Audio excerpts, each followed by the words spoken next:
Hey, if you are somebody that is trying to lose weight right now, then I want to try and help you avoid a few things that make the journey way harder than it needs to be. These are all mistakes that I personally made when I was losing over 100 pounds. And so, if you can, I want you to try and avoid making these same mistakes that I did. Mistake number one was not prioritizing my weight training. I promise you, lifting weights is going to be your best friend when you're losing weight. It helps to keep the muscle that you have when you're in a fat loss phase. It also boosts your metabolism because by keeping the muscle, by having more muscle on your frame, you're just going to burn more calories at rest. That's just how it is. It also just makes you feel stronger, makes you feel better. Doing cardio is fine if you just want to lose weight. If that's your main goal, then by all means do as much cardio as you want. But if you actually want to look aesthetic, if you want to look fit, if you want to look like you lift at the end of it, then I promise you, even just a few sessions, 3 to 4 times going to the gym where you solely try and build muscle, that is going to make a huge difference down the line. Mistake number two is not prioritizing your protein. Now, this goes hand in hand with the first mistake of not prioritizing the gym. If you think that you're hitting your protein, I promise you, you're probably not. It's really easy to not eat enough protein, especially when your main goal is being in a calorie deficit, because that is the main driver of weight loss. I urge you to try and at least eat one main source of protein in every meal. It is going to not only keep you more satiated because protein is very satiating and filling, but it's also going to help to keep the muscle that you have when you're in a fat loss phase. Same goes with prioritizing weight training, right? These things go hand in hand.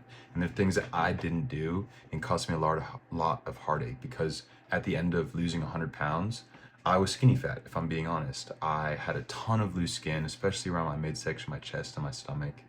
And I wasn't happy with the way I looked. I had shrunk in size, yes, but your skin is like a rubber band. Once you stretch it out, it's never going to get back to the same tightness that it once was. And so by prioritizing weight training and eating enough protein, you're going to minimize a lot of those negative effects of losing a ton of weight if you have a significant amount of weight to lose. The last mistake that I see a ton of people making, and what I personally made for years, even after the fact, was expecting the process to be perfect. Look, we're all human, going to make mistakes. The last thing that I want you to do is to try and beat yourself up if you don't do this perfectly. If you fall off the wagon one day and you like slip up and you overeat, you go off your diet, you know, make a mistake, whatever it is. You're going to have days where life just happens, where you just feel like you can't do it anymore and you're going to go off your diet. And that's totally fine. That doesn't mean you ruined everything. That doesn't mean you ruined anything. It just means that you made a mistake. And if you make it a bigger deal than it needs to be and harp on it and overcompensate for that, then it's just going to lead to burnout quicker further down the line. And it may even possibly lead to you falling out of love with the gym and fitness in general, and you just quit and give up. And that's the last thing that I want you to do. You are, as a person, a lasting change that not only gets you to lose the weight now, but also helps keep the weight off for years to come. You're doing better than you think, I promise you. If you fix these things or try to avoid these mistakes at all costs, then the whole journey of losing weight is going to get so much easier, and your future self will thank you. I promise you. Follow for more tips.